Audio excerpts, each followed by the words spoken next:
Hello and welcome to this MEI M1 recording on projectiles. Let's have a look at the content of the unit to start off with.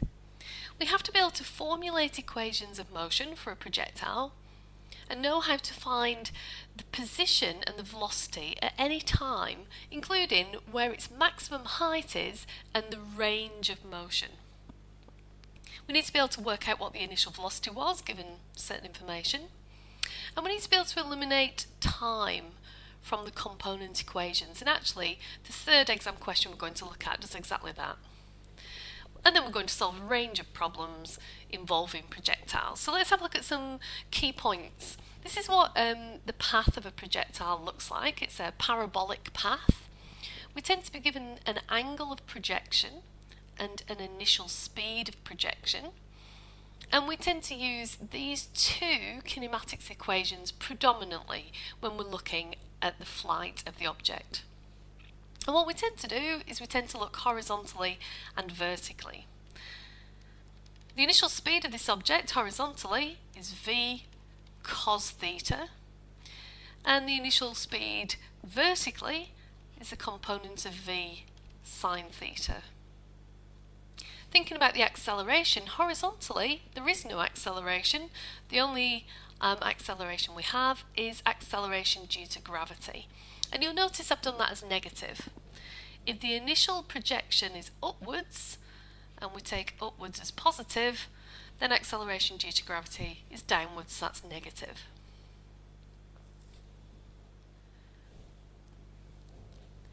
Now this path that we can see that the particle takes through the air is called a trajectory.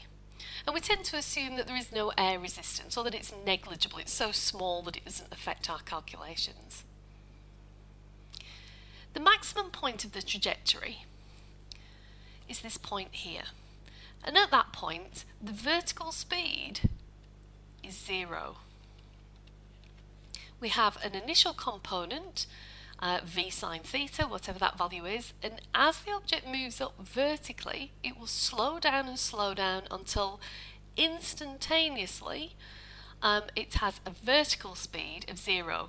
The horizontal speed will still be the same, that's constant throughout the motion. So that's the maximum height.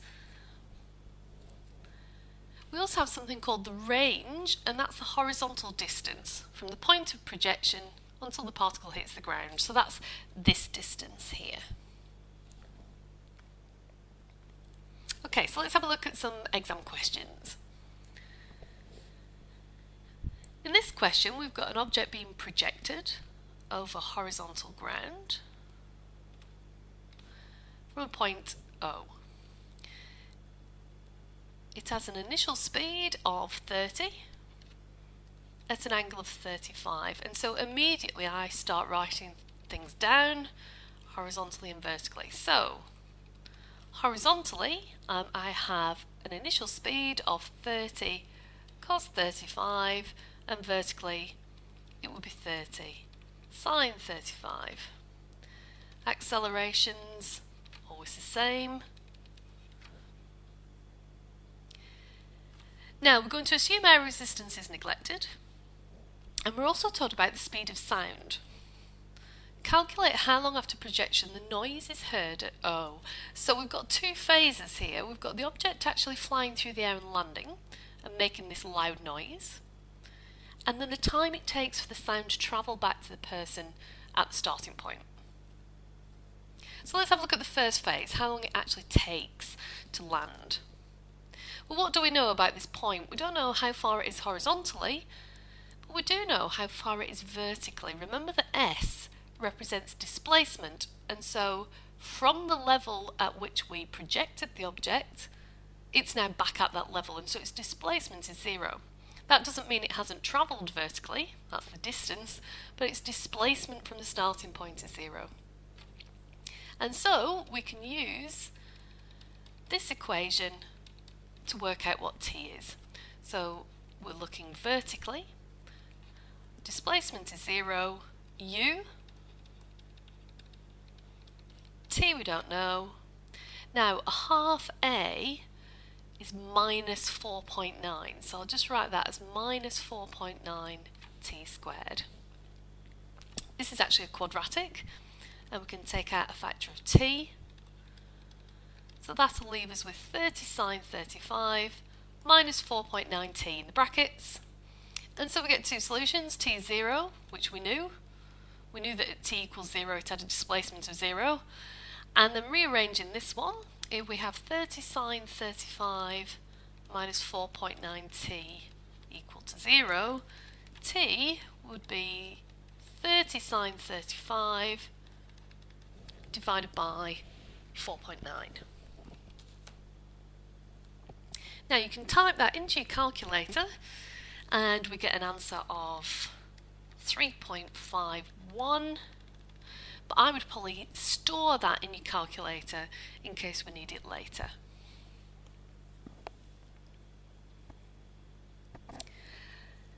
So we know that the first phase of the motion has taken about 3.5 seconds. Now we need to know how long it's going to take for the sound to travel back, and in order to know that we need to know how far away the object is. So if we look horizontally at s equals ut plus a half at squared, we know that this horizontal displacement would be 30 cos 35 multiplied by t, which is this 3.5 approximately, and then the second half of this will be 0 because the acceleration is 0. So a half multiplied by 0 multiplied by the time squared is just 0, so we can miss out that second part. And so horizontally we get a distance of around 86.29 meters, and again it's worth storing that in the calculator. So let's think now about the speed of sound. We know that we've got a distance of around 86.29 meters, and we know the formula that relates to speed is the distance over time. So if I want to know the time, I'm going to cross multiply these two and I'm going to do the distance, this full value from your calculator, divided by the speed. Now they told us in the question that the speed of sound is 343 meters per second. So to travel 86 meters or so, it's going to take around about 0.25 seconds. So putting those answers together, we know the actual flight of the object was around 3.5 seconds, and then the time it takes for the sound to travel back is around 1/4 of a second, and if you work those out exactly, it turns out to be 3.76 seconds in total. So that was quite a long 8-mark question. Let's have a look how the marks were allocated. We got a method mark for deciding to use a correct equation, an accuracy mark for subbing in the values correctly, and another accuracy mark for getting this correct time. We also had a B mark here for noticing that the displacement vertically was 0. We then got another method mark for doing an equation of motion horizontally, and a follow-through accuracy mark for getting the correct distance. So we're up to 6 marks so far. The other 2 marks are then for working out, using this method here, that the time would be about 1/4 of a second, and then a final accuracy mark for adding those 2 times together. So quite an involved question there, and certainly one that you need to learn to plan your way through in order to get those 8 marks. Let's have a look at another question. This is over 2 slides, so you may want to pause the video and have a look at them separately. That's the first part, that's the diagram, and these are the actual questions. So let's have a look at the first part. They've given us the two components, horizontally and vertically, so we don't need to resolve those. They haven't given us an angle. And I'm going to do the same thing I always do, jot down what I've got horizontally and vertically. So horizontally 12, vertically 8. Accelerations are as usual. And we need to know an expression in terms of t for the height of the ball above O at time t. So I'll call that height y, the displacement, and I'll call the horizontal one, which we need to work out next, I'll call that x. So vertically, if we use the same equation that we normally use, s equals ut plus a half at squared, we'll get that y is equal to 8t, and then half of minus 9.8 is minus 4.9 t squared. So that's an expression in terms of t for its displacement at any given time. Same thing horizontally, same equation. We know the acceleration is 0 horizontally, so this term will disappear, and we'll just get that the x component is u, which is 12 times t. Okay, so there are two equations. So the mark allocation, you got a method mark for using the correct kinematics equation and an accuracy mark for each of those. Let's have a look at the next part. Determine how far the ball lands from A. Well, this was projected from above the level of the sea, and when it lands, it will land in the sea. So it's landing below the point which we started from. And in fact, the displacement vertically would be minus 3.6, 3.6 below the start. So using the equation we've just come up with, this one here, we get that y is minus 3.6. So subbing that into the equation, we get a nice quadratic, and if I rearrange that, we'll get 4.9t squared minus 8t minus 3.6 is equal to 0. So I doubt it will factorise, it possibly would do actually, but I'm going to use the quadratic formula because it's a little bit quicker, I think.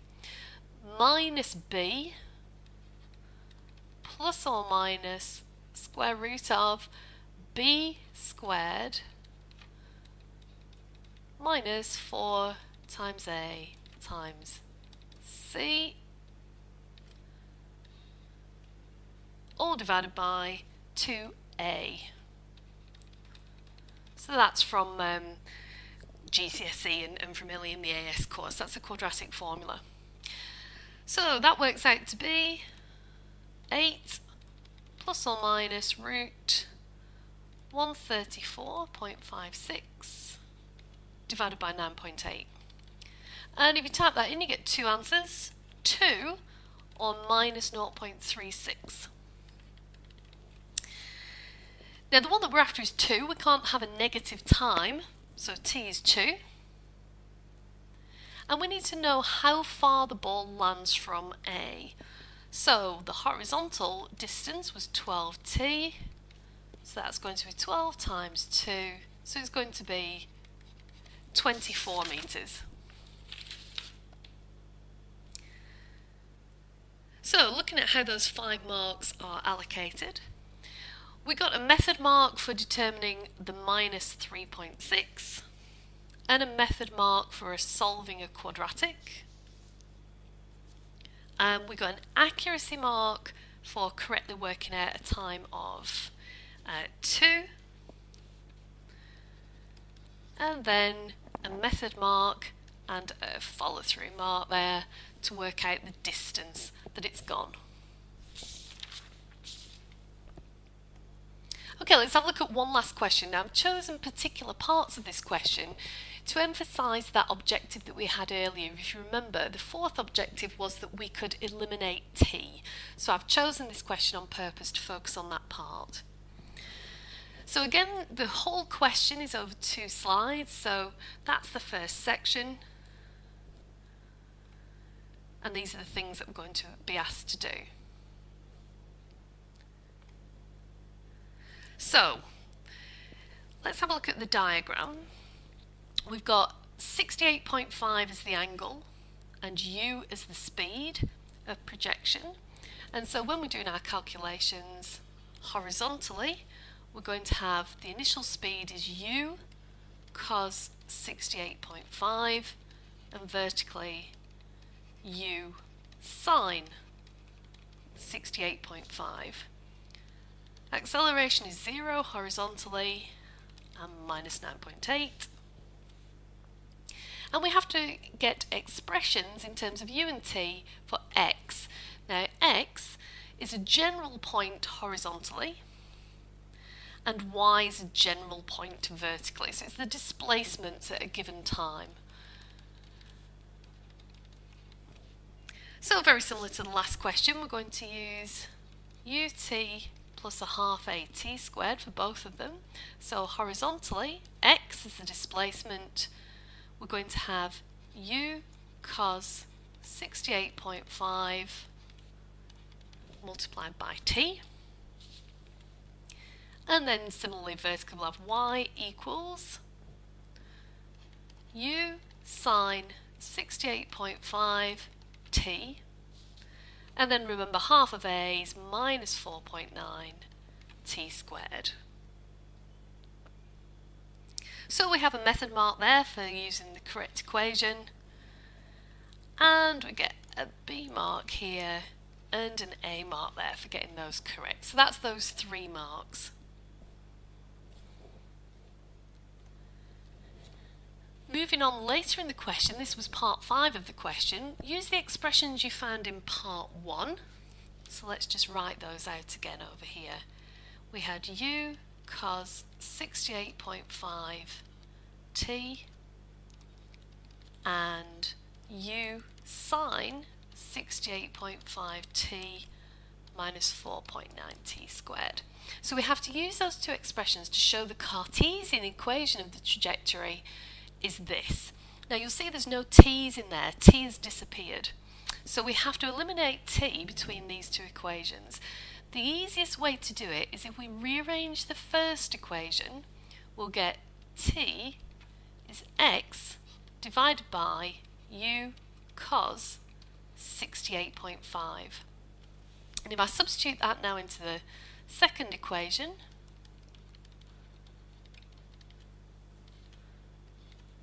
put the t in here,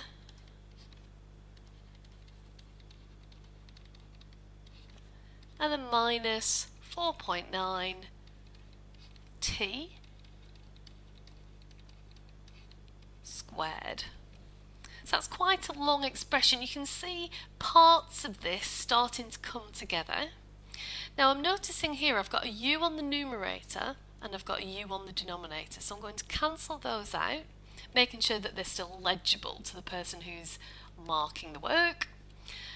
So I've got sine 68.5 x over cos 68.5, and then in the second part I've got 4.9, the x is squared, the u is squared, and the cos of 68.5 is squared as well.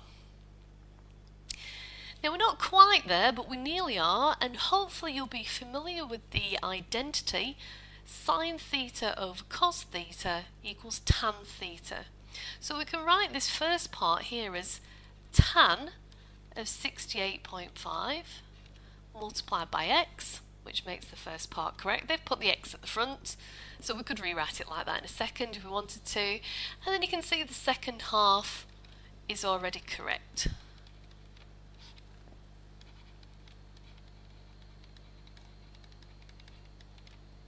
So we've eliminated t and we've come up with the Cartesian equation, and you'll notice this is a quadratic, and that's why as a negative quadratic we get that standard parabola shape when we look at projectiles.